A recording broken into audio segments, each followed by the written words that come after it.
أعوذ بالله من الشيطان الرجيم بسم الله الرحمن الرحيم إن الله اصطفى آدم ونوحا وآل إبراهيم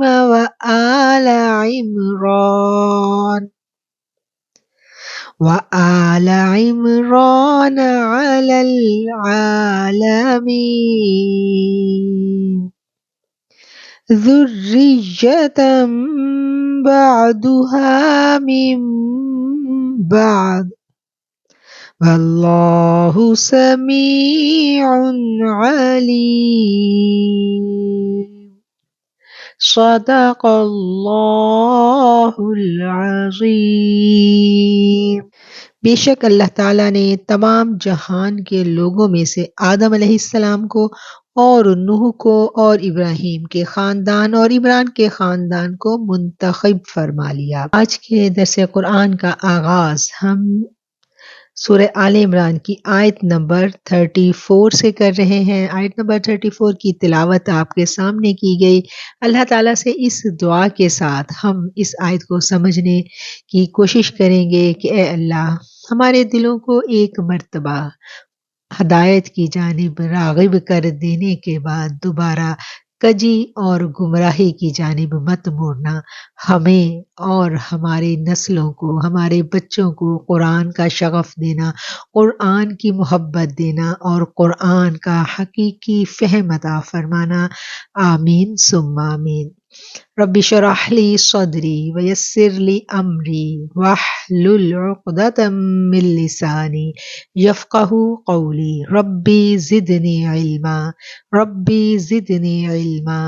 ربی زدنی علما۔ آمین ثم آمین۔ آیت نمبر 34 سے ہم دیکھتے ہیں کہ مضمون جو ہے سورت کا وہ بدل گیا ہے۔ یہاں پر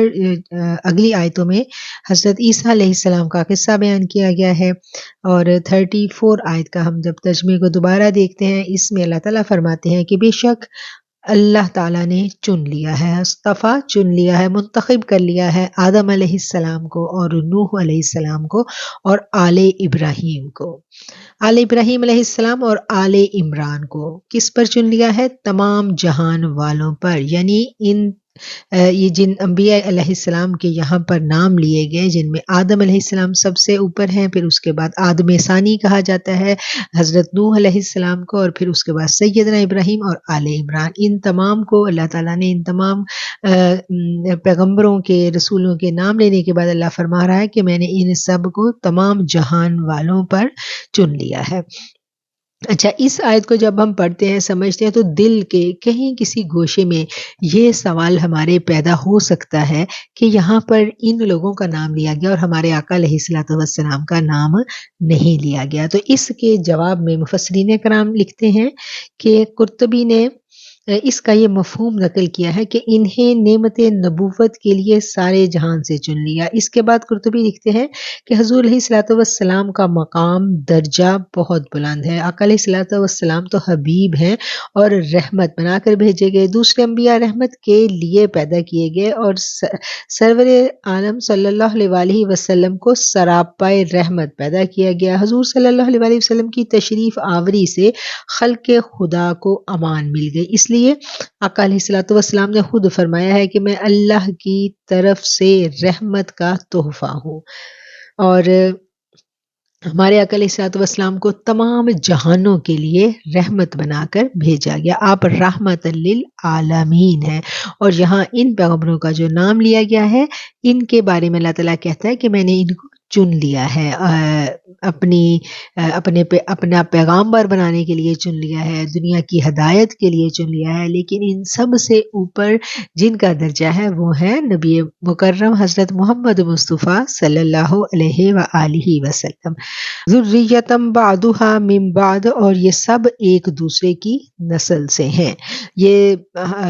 تمام جو انبیاء کرام ہیں یہ سب ایک دوسرے کی نسل سے ہیں، اور اللہ تعالیٰ سمیع علیم سننے والا بھی ہے اور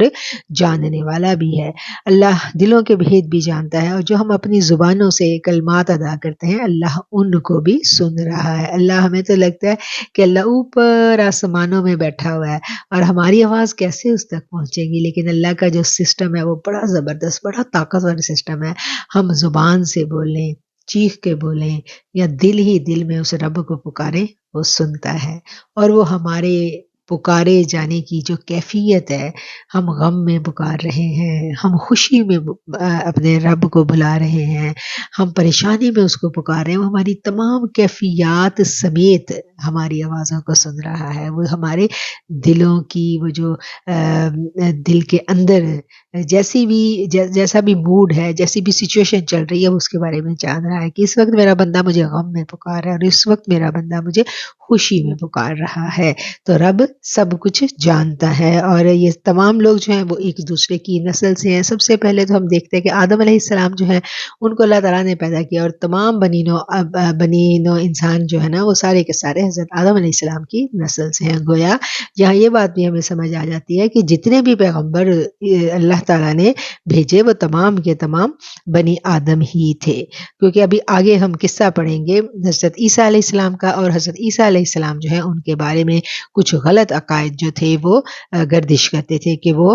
نعوذ باللہ خدا کے بیٹے ہیں۔ تو ایسا نہیں ہے، اس کی نفی کی گئی، اور ساری باتیں اللہ تعالیٰ نے بالکل وضاحت کے ساتھ ان آیات میں بیان کر دی ہیں۔ اذ قالت امرأة عمران ربی انی نذرت لك ما فی بطنی محررا فتقبل منی انک انت السمیع العلیم۔ جب عمران کی بیوی نے کہا کہ اے میرے رب، میرے پیٹ میں جو کچھ ہے اسے میں نے تیرے نام آزاد کرنے کی نظر مان لی ہے، تو میری جانب سے اس کو قبول فرما لے، یقیناً تو خوب سننے والا اور پوری طرح جاننے والا ہے۔ انک انت السمیع العلیم۔ یہاں پر بات ہو رہی ہے حضرت مریم علیہ السلام کی والدہ کی۔ حضرت مریم علیہ السلام کے جو والد محترم تھے ان کا نام عمران تھا، اور یہاں بات ہو رہی ہے کہ عمران کی بیوی نے اللہ سے دعا کی اور منت مانی۔ وہ یعنی حمل سے تھیں، اور انہوں نے اللہ سے یہ دعا کی کہ میرے گھر جو بھی بچہ پیدا ہوگا اس کو میں تیرے گھر کی خدمت پر معمور کر دوں گی، وقف کر دوں گی اس کو تیرے گھر کے لیے، اور پھر اس کے اوپر دنیا کی کوئی ذمہ داری نہیں ہوگی۔ جب ہم زندگی گزارتے ہیں تو دنیا کے سارے ہی کام کرتے ہیں نا، تو جو بچے اس زمانے میں وقف کر دیے جاتے تھے اللہ کے گھر کی خدمت کے لیے، پھر ان سے کوئی دنیا کی ذمہ داری نہیں لی جاتی تھی۔ وہ سارا ٹائم جو ہے نا اللہ کے گھر کی ہی خدمت کرتے اور عبادت کیا کرتے تھے، اللہ کی عبادت کرتے تھے، ان کا حجرہ ہوتا تھا، وہ وہاں بیٹھ کے اللہ کی عبادت کرتے اور خدمت کرتے تھے۔ یہی دعا جو ہے وہ حضرت جو عمران ہیں ان کی بیوی مانگتی ہیں رب سے، چپ کے نظر مان لیتی ہیں، منت مان لیتی ہیں کہ جو بھی بچہ ہوگا اللہ اس کو میں تیرے گھر میں وقف کر دوں گی۔ اچھا، اب پہلے ہم تھوڑی سی اس کہانی کو سن لیتے ہیں، پھر اس کے بعد ہم آیات کو پڑھیں گے تو ہمیں اچھی سی سمجھ آئے گی۔ جب وہ یہ منت مانتی ہیں تو پھر کیا ہوتا ہے کہ ان کے گھر تو بیٹی پیدا ہو جاتی ہے، اور اس زمانے میں ایسا نہیں تھا کہ لوگ بیٹیوں کو اللہ کے گھر کی خدمت کے لیے معمور کریں۔ وہ پریشان ہوتی ہیں، اور پھر اللہ تعالیٰ ان کو حکم دیتے ہیں کہ تم اپنی بیٹی کو یہاں میرے گھر میں جو ہے وہ وقف کر دو، اور اسی مضمون کو آگے بیان کیا گیا ہے۔ فلما وضعتها قالت رب انی وضعتها انثى، پھر جب اس نے جنم دیا، قالت کہنے لگی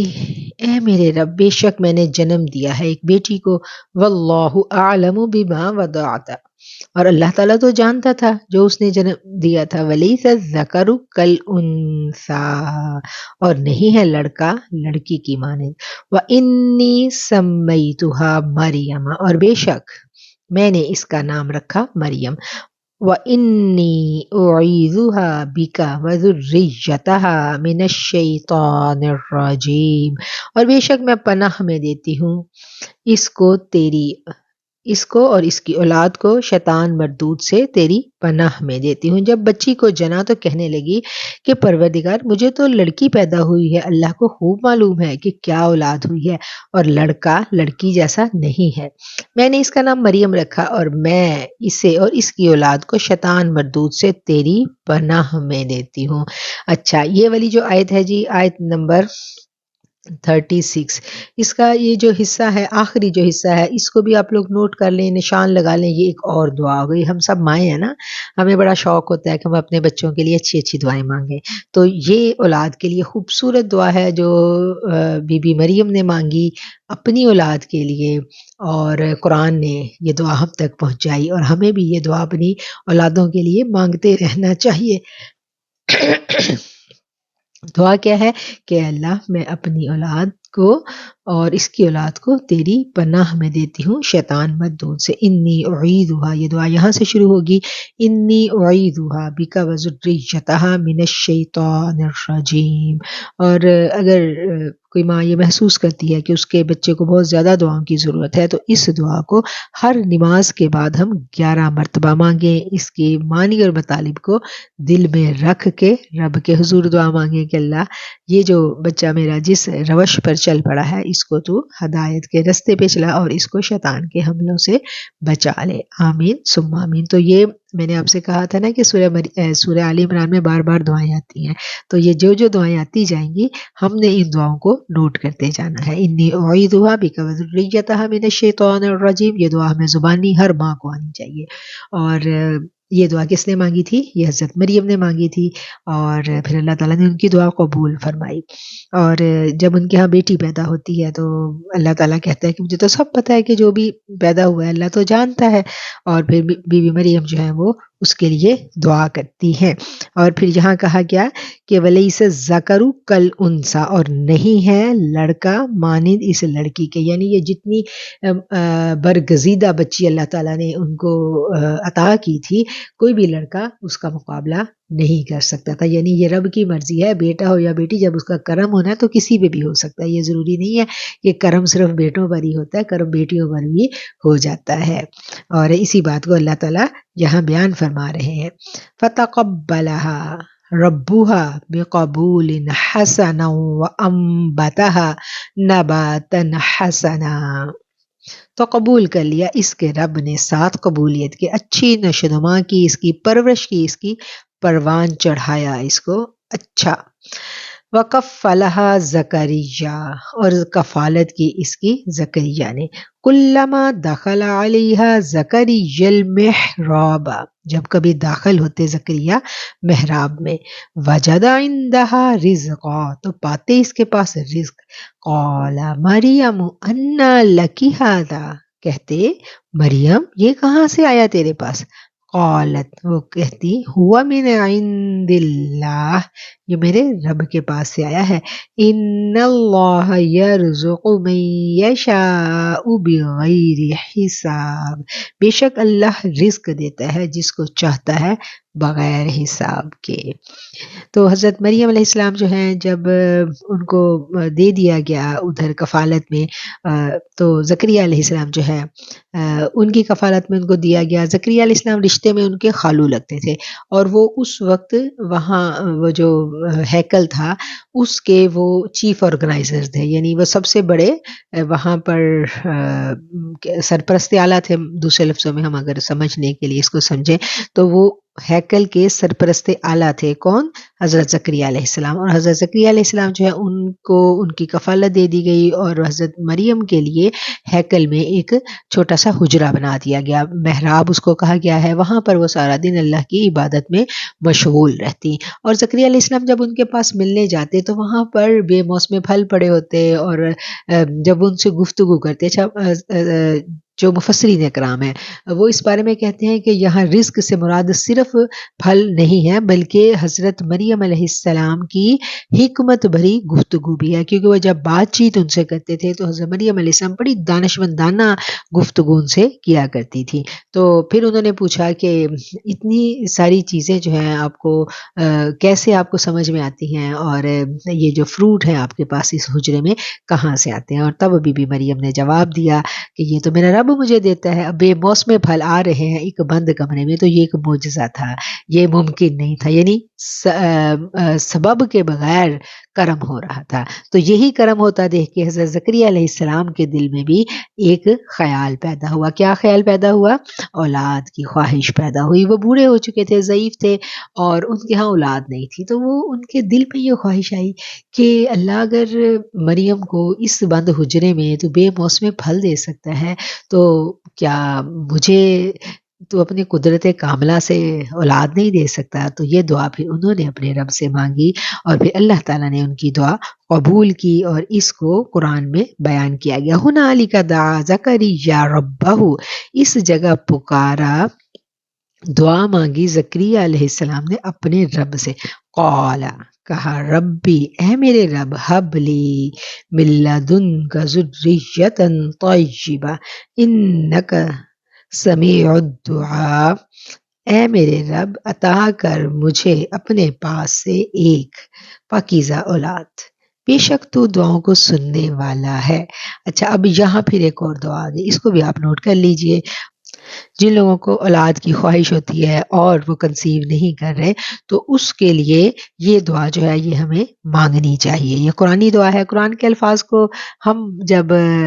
پکڑیں گے اور پھر ان الفاظ سے ہم اللہ سے دعا مانگیں گے تو ہمیں اس کا بڑا ہمارے اوپر کرم ہوگا. ایک تو یہ کہ یہ الفاظ قرآن کے ہیں، دوسرا یہ کہ یہ الفاظ قرآن نے ہم تک پہنچائے ہیں جو انبیاء نے دعائیں مانگی تھی، اور انبیاء نے ان الفاظ کے ساتھ اللہ تعالیٰ سے دعا مانگی، اور اللہ تعالیٰ نے نبیوں کے یہ دعائیں جو ہے نبیوں کی قبول کی، یعنی یہ دعائیں قبول کی گئی. اللہ نے ان کی دعاؤں کو قبول کر کے ان کو سرفراز کیا اپنی نعمتوں سے، اور پھر یہ الفاظ محفوظ کر کے قرآن کے ذریعے میرے اور آپ تک پہنچا دیے گئے، تاکہ ہم بھی اپنی حاجتوں کے لیے جب اللہ سے مانگنا چاہیں تو پھر ان الفاظ کی برکتوں سے ہم مستفید ہو سکیں. تو یہ کیا لفظ ہے، اس کو بھی آپ نوٹ کر لیں اور یاد کر لیں. آیت نمبر ہے جی 38، اور 38 آیت کا یہ آخری حصہ ہے. ربی حب لی من لدنک ذریۃ طیبہ انک سمیع الدعاء، بے شک اللہ دعاؤں کا سننے والا ہے. اے اللہ تو مجھے اپنے پاس سے پاکیزہ اولاد عطا فرما. جب ہم اولاد کی دعا مانگے تو اس کے ساتھ ساتھ ہمیں اولاد کی جو اچھی ایمانی صحت ہے اس کی بھی دعا مانگنی چاہیے، پاکیزہ اولاد کی دعا مانگنی چاہیے، نیک اولاد کی دعا مانگنی چاہیے، اور یہی دعا مانگنی ہمیں اللہ تعالیٰ نے سکھا دی اس آیت کے ذریعے. ٹھیک ہے، اب آپ دیکھ لیں کہ کتنی ساری دعائیں آ گئی ہیں سورہ آل عمران میں، اور پھر اللہ تعالیٰ نے ان کی دعا کو قبول کر لیا. فَنَادَتْهُ الْمَلَائِكَةُ وَهُوَ قَائِمٌ يُصَلِّي فِي الْمِحْرَابِ، بس پکارا اس کو فرشتوں نے اور وہ کھڑے ہوئے نماز پڑھ رہے تھے محراب میں. أَنَّ اللَّهَ يُبَشِّرُكَ بِيَحْيَىٰ، بے شک اللہ آپ کو بشارت دیتا ہے یحییٰ کی. مصدقا بکلمۃ من اللہ وسیدا وحصورا ونبیا من الصالحین، جو تصدیق کرنے والا ہے ایک کلمے کی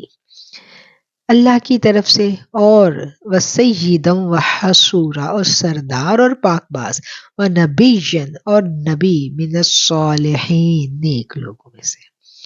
اللہ تعالیٰ آپ کو یحییٰ کی یقینی خوشخبری دیتا ہے، اللہ تعالیٰ کے کلمہ کی تصدیق کرنے والا، سردار، ضابط نفس اور نبی ہے، نیک لوگوں میں سے ہے. حضرت یحییٰ کی پیدائش کی خوشخبری سنا دی گئی حضرت زکریا علیہ السلام کو، کہ حضرت زکریا نے اس بڑھاپے میں رب سے دعا کی تھی کہ اللہ اگر تو یعنی بے موسم مریم کو پھل دے سکتا ہے تو پھر مجھے بھی تو اولاد دے سکتا ہے. اور پھر اللہ تعالیٰ نے ان کی دعا کو قبول کیا اور ان کو خوشخبری دے دی ایک بیٹے کی جو نیک ہوگا اور پاک باز ہوگا اور نبیوں میں سے ہوگا. قال رب انا یکون لی غلام وقد بلغنی الکبر وامرأتی عاقر. اچھا، اب دعا قبول ہو چکی ہے، دعا قبول ہوئی ہے، اور دعا قبول ہونے کے بعد اللہ تعالیٰ خوشخبری دے رہے ہیں ان کو جب خوشخبری ملتی ہے تو پھر یاد آیا، پھر آگے سے وہ کیا کہتے ہیں، یہ قرآن بیان کرتا ہے قال رب انا یکون لی غلام وقد بلغنی الکبر وامرأتی عاقر، کہا اے میرے رب، میرے ہاں بچہ کیسے کد پیدا ہو سکتا ہے، میں بوڑھا ہو چکا ہوں اور میری بیوی بھانج ہے، آخر کہتے ہیں بھانج کو۔ قال كذلك اللہ یفعل ما یشاء، کہا اسی طرح اللہ کرتا ہے جو وہ چاہتا ہے۔ اب ہمیں اس آیت سے یہ بھی پتہ چل گیا کہ رب جو چاہے کر سکتا ہے۔ اگر کبھی کہیں ڈاکٹر کہہ دیتے ہیں کہ ایسا ممکن ہی نہیں ہے، لیکن ہمیں اپنے رب کی رحمت سے مایوس نہیں ہونا۔ ہم جب مایوس نہیں ہوں گے، پوری یقین اور پوری قوت کے ساتھ رب سے دعا مانگیں گے تو پھر رب بھی مایوس نہیں کرتا۔ اور بیوی بھی بھانج ہے اور باپ بھی، مرد بھی بوڑھا ہو چکا ہے، لیکن جب اللہ نے سن لی وہ دعا جو مانگی گئی تھی تو پھر اللہ کیا کہتا ہے کذالک اللہ یفعل ما یشاء، اللہ وہی کرتا ہے جو وہ چاہتا ہے۔ اور اللہ پر بھروسہ، اللہ سے دعا، یہی انسان کو ہر طرح کے دکھ اور پریشانی میں سہارا دیتی ہے، کیونکہ ڈاکٹر آپ کو مایوس کر سکتے ہیں لیکن میرا رب جو ہے وہ بڑا کریم ہے، وہ بڑا رحیم ہے۔ وہ ہمیں کتنی ایسی مثالیں ملتی ہیں، بہت ساری، ہمیں اپنے ارد گرد ہم ڈھونڈنے جائیں تو مثالیں مل جاتی ہیں کہ ڈاکٹر نے جواب دے دیا، بیماری ایسی ہے ڈاکٹر نے جواب دے دیا، اور اولاد کے بارے میں ہمیں بہت ساری ایسی باتیں مل جاتی ہیں کہ اللہ تعالیٰ جب نوازنے پہ آئے تو پھر وہ نواز دیتا ہے۔ قال رب اجعل لی آیہ، کہا کہ اے میرے رب مجھے کوئی نشانی بتا دیجئے۔ قال آیتک الا تکلم الناس ثلاثة ایام الا رمزا، کہا نشانی تیری یہ ہے کہ تو کلام نہیں کر سکے گا 3 دن تک لوگوں سے مگر یہ کہ اشارے سے۔ اچھا، اب 3 دن تک کہتے ہیں جی ان کی قوت گویائی جو تھی نا وہ سلب کر لی گئی، وہ 3 دن تک بول نہیں سکتے تھے، اور 3 دن وہ بالکل خاموش رہے، اور اگر کوئی بات کرنی ہوتی تھی تو اشارے سے بات سمجھا دیتے تھے۔ وَاذْكُرْ رَبَّكَ كَثِيرًا وَسَبِّحْ بِالْعَشِيِّ وَالْإِبْكَارِ، کہنے لگے پروردگار میرے لیے کوئی نشانی مقرر کر دے۔ فرمایا نشانی یہ ہے کہ 3 دن تک تو مسلسل لوگوں سے بات نہیں کر سکے گا، صرف اشارے سے سمجھائے گا، تو تو اپنے رب کا کثرت سے ذکر کرو اور صبح و شام اس کی تسبیح بیان کرتے رہو۔ وَسَبِّحْ بِالْعَشِيِّ وَالْإِبْكَارِ، صبح اور شام رب کی تسبیح بیان کرو اور کثرت سے رب کا ذکر کرو۔ یہاں پر اگلا رکوع جو ہے وہ مکمل ہو جاتا ہے۔ وَإِذْ قَالَتِ الْمَلَائِكَةُ يَا مَرْيَمُ إِنَّ اللَّهَ اصْطَفَاكِ وَطَهَّرَكِ وَاصْطَفَاكِ عَلَى نِسَاءِ الْعَالَمِينَ، اور جب کہا فرشتوں نے اے مریم بے شک اللہ تعالیٰ نے تجھے چن لیا ہے اور پاک کیا ہے تجھے اور چن لیا ہے تجھ کو تمام جہان کی عورتوں پر۔ یا مریم قنتی لربک واسجدی وارکعی مع الراکعین، اور اے مریم تو اپنے رب کی اطاعت کر اور سجدہ کر اور رکوع کرنے والوں کے ساتھ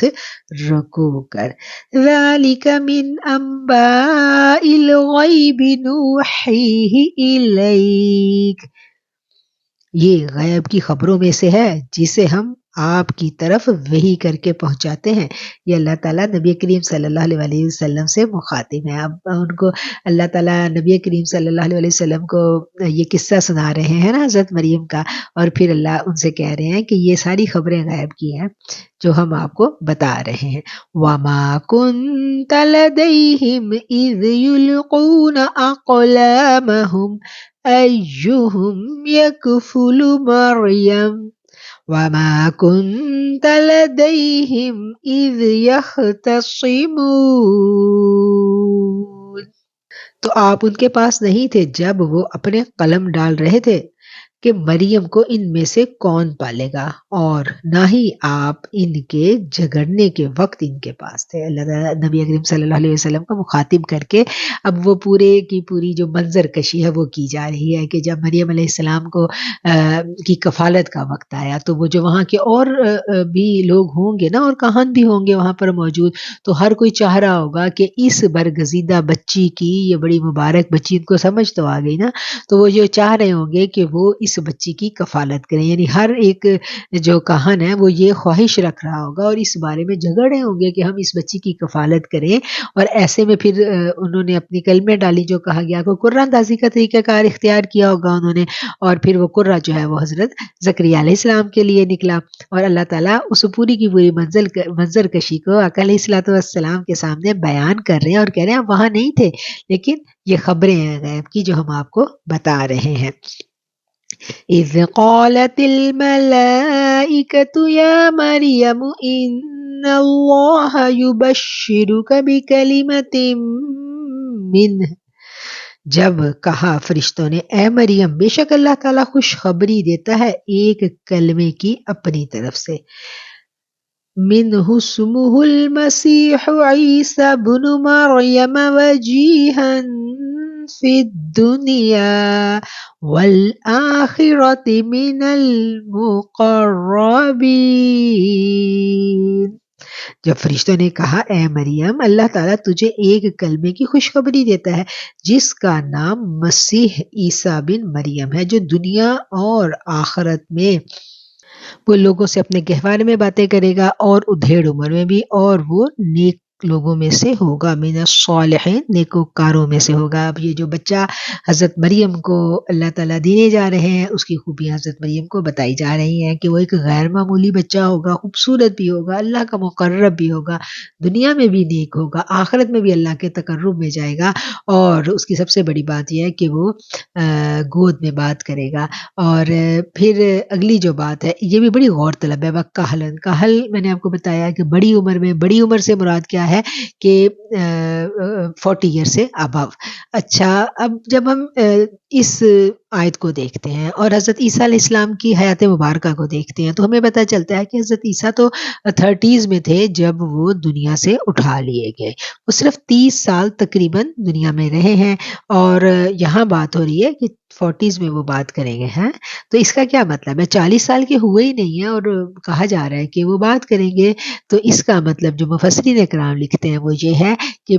ان کا جو دوبارہ مبعوث کیا جانا ہے یہاں مراد یہ ہے کہ وہ دوبارہ مبعوث کیے جائیں گے، پھر اپنی پوری زندگی گزاریں گے، جو باقی کی زندگی ہے نا وہ گزاریں گے، اور ان کی شادی بھی ہوگی، ٹھیک ہے؟ تو پھر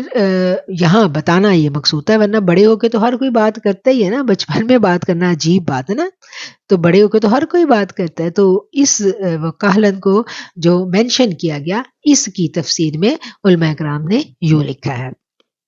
قالت کہنے لگی ربی انا یکون لی ولد ولم یمسسنی بشر، کہنے لگی میرے ہاں بیٹا کیوں کر پیدا ہو سکتا ہے، مجھے تو کسی بشر نے ہاتھ تک نہیں لگایا، مجھے تو کسی مرد نے چھوا ہی نہیں، تو میرے ہاں بچہ کیسے پیدا ہو سکتا ہے؟ قال فرمایا كذلك اللہ يخلق ما يشاء، اسی طرح اللہ پیدا کرتا ہے جو چاہتا ہے، اذا قضى امرا فانما يقول له کن فیکون،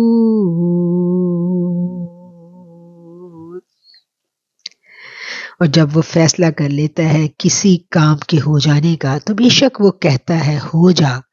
تو وہ ہو جاتا ہے، بے شک۔ وَيُعَلِّمُهُ الْكِتَابَ وَالْحِكْمَةَ وَالتَّوْرَاةَ وَالْإِنْجِيلَ،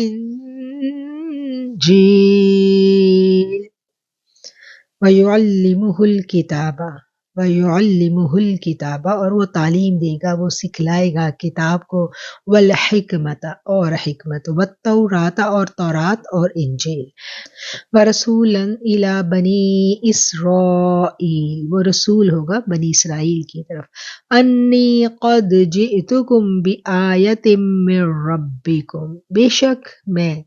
تحقیق لایا ہوں تمہارے پاس ایک نشانی تمہارے رب کی طرف سے، انی اخلق لکم من الطین کہیئت الطیر فانفخ فیہ فیکون طیرا بإذن اللہ، وَأُبْرِئُ الْأَكْمَحَ وَالْأَبْرَصَ وَأُحْيِي الْمَوْتَى بِإِذْنِ اللَّهِ وَأُنَبِّئُكُم بِمَا تَأْكُلُونَ وَمَا تَدَّخِرُونَ فِي بُيُوتِكُمْ إِنَّ فِي ذَلِكَ لَآيَةً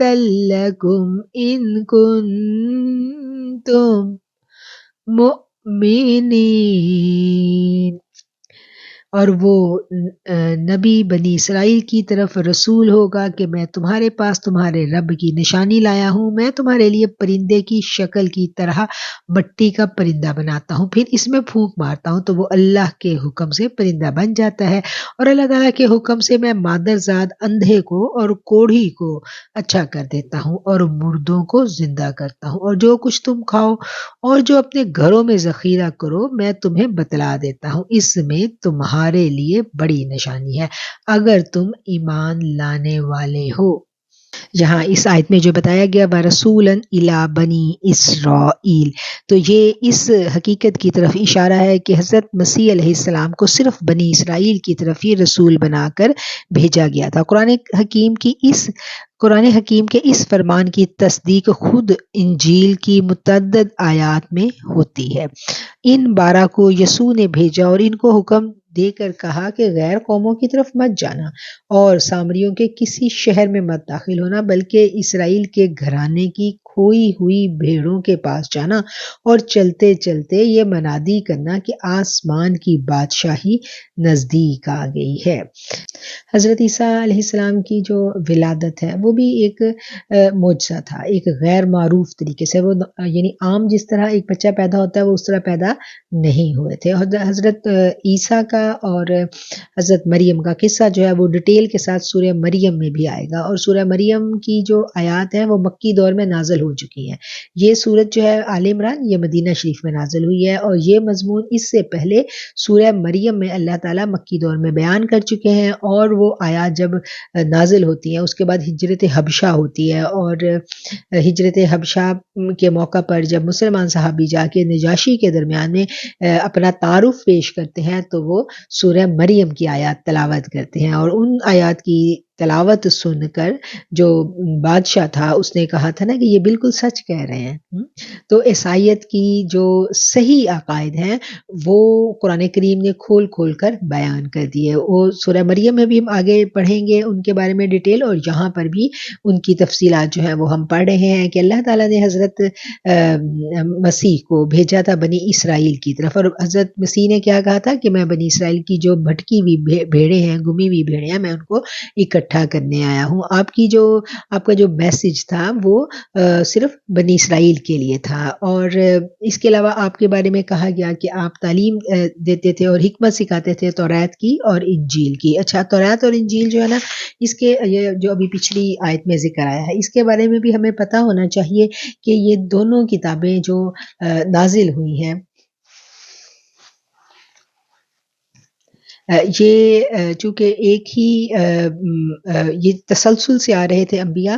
اللہ تعالیٰ اپنے نبی جو ہے وہ تسلسل کے ساتھ بھیج رہے تھے، اور تورات میں جو ہے وہ اللہ تعالیٰ نے صرف احکامات نازل کیے تھے، اور انجیل میں اللہ تعالیٰ نے انجیل جو نازل ہوئی تھی اس میں احکامات نہیں تھے۔ احکامات جو ہے وہ سارے کے سارے تورات میں تھے، اور انجیل میں حکمت بھری جو آیات تھی وہ تھی، اور ان دونوں کا، تورات کا بھی انجیل کا بھی علم جو ہے وہ حضرت عیسیٰ کو دیا گیا، اور پھر آپ آپ کے اوپر ایک اور جو اللہ تعالیٰ نے بہت بڑی جو نوازش کی، بہت بڑا کرم کیا، وہ یہ تھا کہ آپ کو بہت بڑے بڑے معجزات دیے گئے۔ ان معجزات میں کیا تھا کہ جو یہاں اس آیت میں بھی بیان کیا گیا ہے کہ میں تمہارے لیے پرندے کی شکل کی طرح مٹی کا پرندہ بناتا ہوں، یعنی آپ مٹی کا پرندہ بناتے ہو، آپ اس میں پھونک مارتے تو وہ پرندہ جو ہے وہ زندہ ہو جاتا۔ پھر آپ کیا کہتے ہیں کہ جب یہ کہا گیا انی اخلقکم من الطیر کہیئۃ الطیر فانفخ فیہ فیکون طیرا باذن اللہ، اب ساتھ ہی یہ بھی کہہ دیا گیا کہ وہ اللہ کے حکم سے، کہ وہ کہتے تھے، وہ بتاتے تھے کہ یہ جو میں پھونک مار کے زندہ کرتا ہوں نا، اس میں میرا کوئی کمال نہیں ہے، یہ اللہ کے حکم سے میں کرتا ہوں، کہ اللہ نے مجھے یہ قوت دی ہے اور اس قوت کے سبب میں اس میں پھونکتا ہوں اور یہ پھر پرندے میں جان پڑ جاتی ہے۔ بِإِذْنِ اللہ، یہ ساتھ کے ساتھ وہ کہتے تھے وَأُبْرِئُ الْأَكْمَحَ، اور اچھا کر دیتا ہوں، اکمہ کہتے ہیں جو پیدائشی اندھا ہو، والابرص، اور کوڑی کے مریض کو، وَأُحْيِي الْمَوْتَى، اور زندہ کر دیتا ہوں مردہ کو، بِإِذْنِ اللہ، اللہ کے حکم سے۔ دیکھیں جو بھی معجزہ ان کو دیا گیا اس کے ساتھ ساتھ وہ اپنے معجزے کا جب اعلان کرتے ہیں تو پھر ساتھ ساتھ کیا کہتے جاتے ہیں کہ سب یہ اللہ کے حکم سے کرتا ہوں۔ وَأُنَبِّئُكُمْ، اور میں تم کو خبر دیتا ہوں، بِمَا تَأْكُلُونَ، جو تم کھاتے ہو، یعنی جو تم گھروں میں کھا کے تو وہ گھروں سے ہی آتے تھے نا، کہ جو تم گھر سے بھی کھا کے آئے ہو، جب وہ عیسیٰ کے سامنے آتے تھے تو حضرت سے بتا دیتے تھے کہ تم نے کیا کھایا ہے، اور پھر جو گھروں میں چھپا کے رکھا ہوا جو ذخیرہ کیا وہ بھی، یعنی کہ غیب کی باتیں وہ کس کے اذن سے بتاتے تھے؟ اللہ کے اذن سے۔ اللہ نے ان کو جو غیب کا علم عطا کیا وہ اس کے ذریعے لوگوں کو اپنی وہ خبریں دیتے تھے اور ساتھ وہ بتاتے تھے کہ یہ سب اللہ کی طرف سے ہے۔ ان فی ذالک لآیۃ لکم، یہ ساری کی ساری نشانیاں ہیں تمہارے لیے، ان کنتم مؤمنین، اگر تم ایمان لے کے آؤ۔ اب اتنے بڑے بڑے معجزات جو ہیں حضرت عیسیٰ علیہ السلام کو دیے گئے، لیکن ان معجزات کے ساتھ وہ کیا تبلیغ کر رہے ہیں؟ وہ اللہ کے دین کی طرف بلا رہے ہیں اور کہہ رہے ہیں کہ یہ سب مجھے اللہ نے دیا ہے اور تم اس اللہ پہ ایمان لاؤ۔ وہ اپنی ذات کی طرف نہیں جوڑ رہے،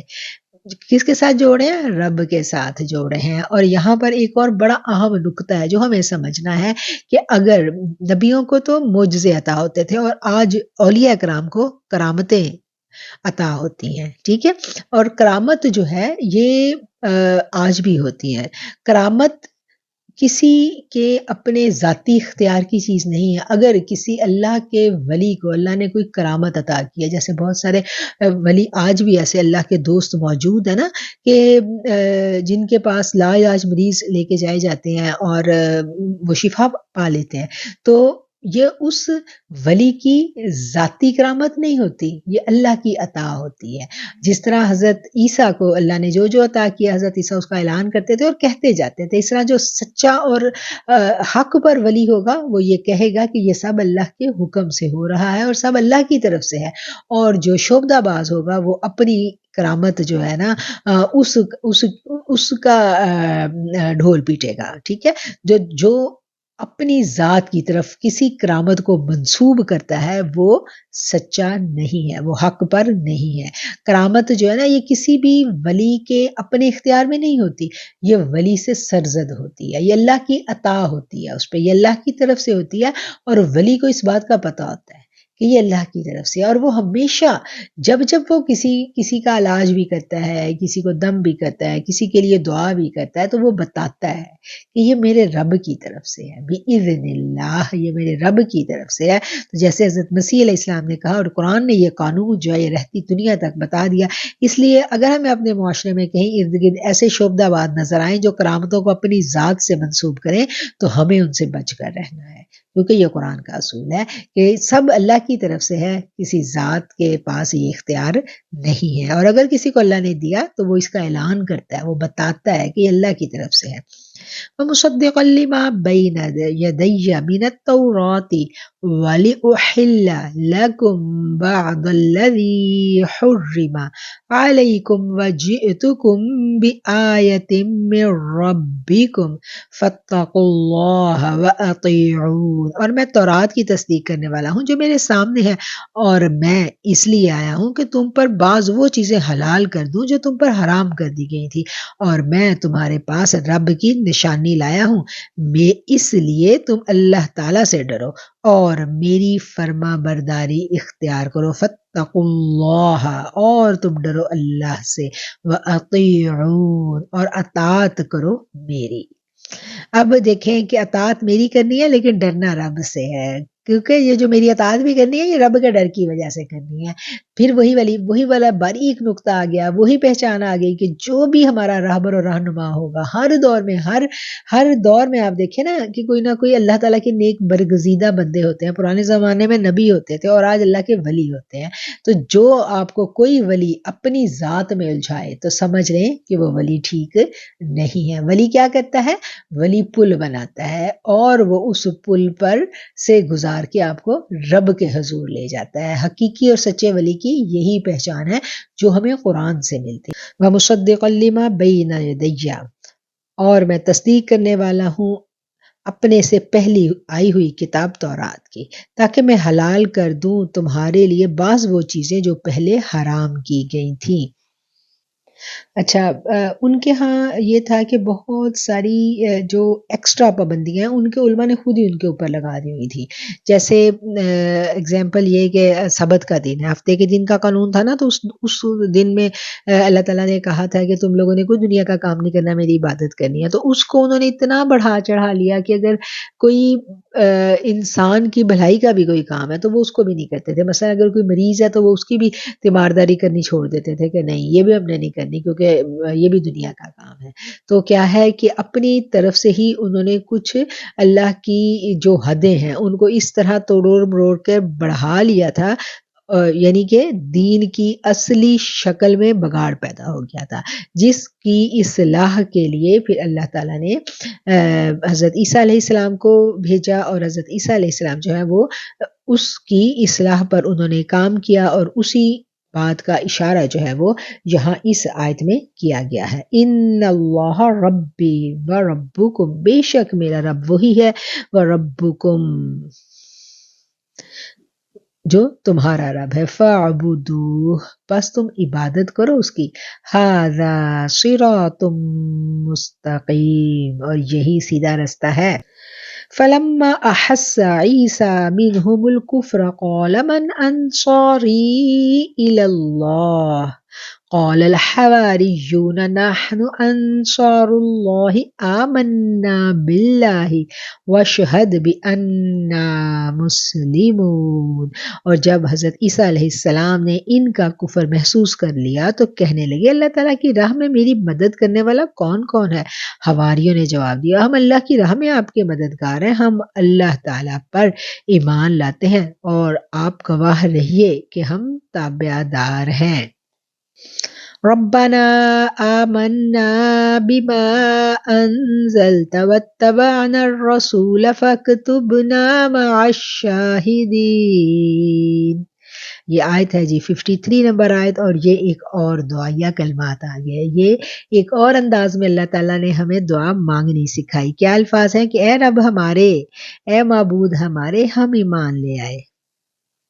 اے رب ہمارے ہم تیری نازل کردہ وحی پر ایمان لے آئے، ہم نے تیرے رسول کی اتباع کی، پس تو ہمیں گواہوں میں لکھ لے، فاکتبنا پس تو لکھ لے ہمیں مع الشاہدین گواہی دینے والوں میں۔ یہ دعا بھی ہمیں کبھی کبھی مانگنی چاہیے کہ اللہ ہمارا نام ان لوگوں میں لکھ لیجیے جنہوں نے تیرے یکتا ہونے کی گواہی دی۔ اور یہ آیت ہے جی 53 نمبر آیت، اس کو بھی نوٹ کر لینا ہے، اور یہ بھی دعائیہ کلمہ ہے۔ وَمَكَرُوا وَمَكَرَ اللَّهُ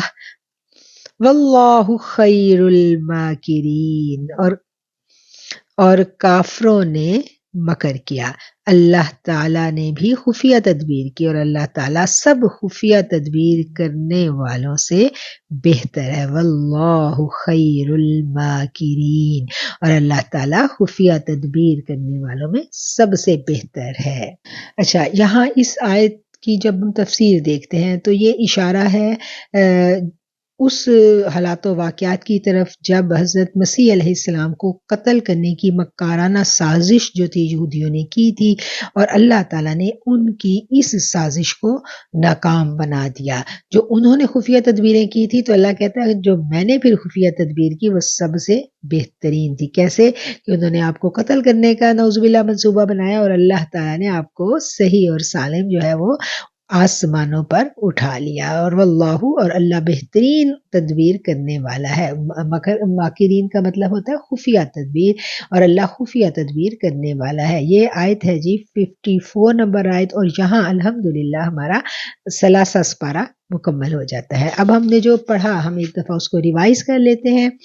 دیکھیں گے، بے شک اللہ تعالیٰ نے تمام جہان کے لوگوں میں سے آدم علیہ السلام کو، نوح علیہ السلام کو، ابراہیم علیہ السلام کے خاندان اور عمران کے خاندان کو منتخب فرما لیا کہ یہ سب آپس میں ایک دوسرے کی نسل سے ہیں، اور اللہ تعالیٰ سب سنتا ہے اور جانتا ہے۔ جب عمران کی بیوی نے کہا اے میرے رب، میرے پیٹ میں جو کچھ ہے اسے میں نے تیرے نام آزاد کرنے کی نظر مانی ہے، تو میری طرف سے قبول فرما لے، یقیناً تو خوب سننے والا اور جاننے والا ہے۔ تیرے نام آزاد کرنے کی نظر مانی ہے، اس چیز کو ہم نے سمجھ لیا تھا کہ اس بچے سے میں دنیا کا کوئی کام نہیں لوں گی، دنیا کی کوئی ذمہ داری اس بچے پر نہیں ڈالی جائے گی، وہ صرف اور صرف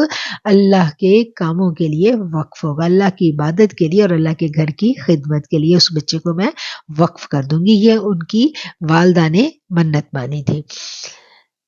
پھر جب بچی کو جنا تو کہنے لگی پروردگار مجھے تو لڑکی پیدا ہو گئی، اللہ تعالیٰ کو خوب معلوم ہے کہ کیا اولاد ہوئی ہے، اور لڑکا لڑکی جیسا نہیں، یعنی وہ جتنی معتبر اور برگزیدہ بچی پیدا ہوئی تھی کوئی لڑکا بھی اس جیسا کوئی بیٹا بھی اس جیسا نہیں ہو سکتا۔ میں نے اس کا نام مریم رکھا، میں اسے اور اس کی اولاد کو شیطان مردود سے تیری پناہ میں دیتی ہوں۔ انی اعیذھا بک وذریتھا من الشیطان الرجیم۔ یہ ہم سب ماؤں کے نوٹ کرنے کی دعا ہے، یہ دعا اپنی اولاد کے لیے ہمیں مانگتے رہنا چاہیے۔ فتقبلھا ربھا بقبول، پس اسے اس کے پروردگار نے اچھی طرح قبول فرما لیا اور اسے بہترین پرورش دی۔ اس کی خیر خبر لینے والا زکریا علیہ السلام کو بنایا۔ جب کبھی زکریا علیہ السلام ان کے حجرے میں جاتے تو ان کے پاس رکھی ہوئی رزق روزی دیکھتے، جب کبھی زکریا علیہ السلام ان کے حجرے میں جاتے تو ان کے پاس رزق رکھا پاتے، پوچھتے اے مریم یہ رزق تمہارے پاس کہاں سے آیا؟ جواب دیتی یہ اللہ تعالیٰ کے پاس سے ہے، بے شک اللہ جسے چاہے بے شمار رزق عطا فرمائے۔ اسی جگہ زکریا علیہ السلام نے اپنے رب سے دعا کی، کہا اے میرے پروردگار مجھے اپنے پاس سے پاکیزہ اولاد عطا فرما دے، بے شک تو دعا کا سننے والا ہے۔ پس فرشتوں نے انہیں آواز دی کہ جب وہ حجرے میں کھڑے ہو کر نماز پڑھ رہے تھے کہ اللہ تعالیٰ آپ کو یحییٰ کی یقینی خوشخبری دیتا ہے، اللہ تعالیٰ نے کلمے کی تصدیق کرنے والا سردار، ضابط نفس اور نبی ہے، نیک لوگوں میں سے ہے۔ یہ جو ان کو خوشخبری دی گئی اس بیٹے کی خوبیاں جو ہیں وہ بیان کی گئی ہیں کہ اللہ تعالیٰ آپ کو یحییٰ کی یقینی خوشخبری دیتے ہیں، یعنی ایک بیٹا پیدا ہوگا جس کا نام یحییٰ ہوگا، وہ اللہ کے کلمے کی تصدیق کرنے والا ہوگا، سردار ہوگا اور اپنے نفس کو کنٹرول کرنے والا ہوگا، اور نبی اور نیک لوگوں میں سے ہوگا۔ کہنے لگے اے میرے رب میرے ہاں بچہ کیسے پیدا ہو سکتا ہے؟ میں بالکل بوڑھا ہو گیا ہوں اور میری بیوی بھانج ہے۔ فرمایا اسی طرح اللہ جو چاہتا ہے وہ کرتا ہے۔ کہنے لگے پروردگار میرے لیے اس میں کوئی نشانی مقرر فرما دیجئے۔ فرمایا یہ نشانی یہ ہے کہ 3 دن تک تم لوگوں سے بات نہیں کر سکو گے، یعنی کہ قوت گویائی جو ہے وہ 3 دن تک ان کی سلب کر لی گئی صرف اشارے سے۔ تو اپنے پروردگار کا ذکر کثرت سے کرو اور صبح و شام اس کی تسبیح بیان کرتے رہو۔ جب فرشتوں نے کہا اے مریم اللہ تعالیٰ نے تجھے برگزیدہ کر لیا اور تجھے پاک کر دیا اور سارے جہانوں کی عورتوں میں سے تیرا انتخاب کر لیا ہے، اے مریم تو اپنے رب کی اطاعت کر اور سجدہ کر اور رکوع کرنے والوں کے ساتھ جھک جا۔ یہ غیب کی خبروں میں سے ہے، ہم تیرے اے مریم تو اپنے رب کی اطاعت کر اور سجدہ کر اور رکوع کرنے والوں کے ساتھ رکوع کر، یعنی جو اللہ کے آگے جھکنے والے ہیں ان کے ساتھ جھک جاؤ۔ یہ غیب کی خبروں میں سے ہے جسے ہم آپ کی طرف وحی کے ذریعے پہنچاتے ہیں۔ آپ ان کے پاس نہیں تھے جب وہ اپنے قلم ڈال رہے تھے کہ مریم کو ان میں سے کون پالے گا۔ مریم کی کفالت کے لیے یعنی قرآن اندازیاں جب کی جا رہی تھی تو آقا علیہ السلام کو مخاطب کر کے کہا جا رہا ہے کہ آپ اس وقت ان کے پاس نہیں تھے اور نہ ہی آپ اس وقت ان کے پاس تھے جب وہ آپس میں جھگڑ رہے تھے۔ اور جب فرشتوں نے کہا اے مریم اللہ تعالیٰ تجھے ایک کلمے کی خوشخبری دیتا ہے جس کا نام مسیح عیسیٰ بن مریم ہے، جو دنیا اور آخرت میں عزت والا ہے اور وہ میرے مقربین بندوں میں سے ہے۔ ہاں وہ لوگوں سے اپنے گہوارے میں باتیں کرے گا اور ڈھیڑ عمر میں بھی، اور وہ نیک لوگوں میں سے ہوگا۔ کہنے لگی اللہ مجھے بچہ کیسے ہوگا حالانکہ مجھے تو کسی انسان نے ہاتھ تک نہیں لگایا۔ فرشتے نے کہا اسی طرح اللہ تعالیٰ جو چاہے پیدا کرتا ہے، جب کبھی وہ کسی کام کو کرنا چاہتا ہے تو صرف یہ کہہ دیتا ہے کن ہو جا تو وہ ہو جاتا ہے۔ اللہ تعالیٰ اسے لکھنا اور حکمت و تورات اور انجیل سکھائے گا، اور وہ بنی اسرائیل کی طرف رسول ہوگا کہ وہ تمہارے پاس تمہارے رب کی نشانی لایا ہوں، اور وہ بنی اسرائیل کی طرف رسول ہوگا کہ میں تمہارے پاس تمہارے رب کی نشانی لایا ہوں۔ میں تمہارے لیے پرندے کی شکل کی طرح مٹی کا پرندہ بناتا ہوں، پھر اس میں پھونک مارتا ہوں تو وہ اللہ کے حکم سے پرندہ بن جاتا ہے۔ اللہ تعالیٰ کے حکم سے میں مادرزاد اندھے کو کوڑی کو اچھا کر دیتا ہوں اور مردوں کو زندہ کرتا ہوں، اور جو کچھ تم کھاؤ اور جو اپنے گھروں میں ذخیرہ کرو میں تمہیں بتلا دیتا ہوں۔ اس میں تمہارے لیے بڑی نشانی ہے اگر تم ایمان لانے والے ہو، اور میں تورات کی تصدیق کرنے والا ہوں جو میرے سامنے ہے، اور میں اس لیے آیا ہوں کہ تم پر بعض وہ چیزیں حلال کر دوں جو تم پر حرام کر دی گئی، اور میں تمہارے پاس تمہارے رب کی نشانی لایا ہوں، اس لیے تم اللہ تعالیٰ سے ڈرو اور میری فرما برداری کرو۔ ان اللہ ربی و ربکم فاعبدوہ، یقین مانو بے شک میرا اور تمہارا رب اللہ ہی ہے اور تم سب اسی کی عبادت کرو، یہی سیدھا رستہ ہے۔ مگر جب حضرت عیسیٰ علیہ السلام نے ان کا کفر محسوس کر لیا تو کہنے لگے اللہ کی راہ میں میری مدد کرنے والا کون کون ہے؟ حواریوں نے جواب دیا ہم اللہ کی راہ میں آپ کے مددگار ہیں، ہم اللہ تعالیٰ پر ایمان لانے والے ہیں اور آپ گواہ رہیے کہ ہم تابعدار ہیں۔ ربنا آمنا بما انزلت واتبعنا الرسول فاکتبنا مع الشاہدین۔ اے ہمارے پالنے والے معبود، ہم تیری اتاری ہوئی وحی پر ایمان لائے، ہم نے تیرے رسول کی اتباع کی، پس تو ہمیں گواہوں میں لکھ لے۔ یہ بھی ایک دعا ہے، دعائیہ کلمات ہے، اس کو بھی ہم نے نوٹ کرنا ہے۔ وَمَكَرُوا وَمَكَرَ اللَّهُ، اور انہوں نے ایک چال چلی، ایک خفیہ تدبیر کی، اور اللہ بہترین خفیہ تدبیر کرنے والا ہے۔ صدق اللہ العظیم وصدق رسولہ النبی الکریم۔ اس دعا کے ساتھ ہم اپنا آج کا درس قرآن مکمل کرتے ہیں کہ جو کلام پاک ہم نے پڑھا اس کو سمجھنے میں، الفاظ کی ادائیگی میں، پڑھنے میں، پڑھانے میں، الفاظ کی ادائیگی میں اگر کوئی کمی کوتاہی غلطی ہو گئی میرے رب تو پکڑ نہ کرنا، معاف فرما دینا، بے شک تو بہترین معاف کرنے والا ہے۔ ایک مرتبہ ہمارے دلوں کو دین حق کی جانب موڑ دینے کے بعد دوبارہ کجی اور گمراہی کی جانب مت مڑنا، ہمیں دین اسلام پہ زندہ رکھنا اور ایمان کی بہترین حالت میں واپس بلانا۔ آمین ثم آمین۔ وآخر الدعوانا ان الحمد للہ رب العالمین۔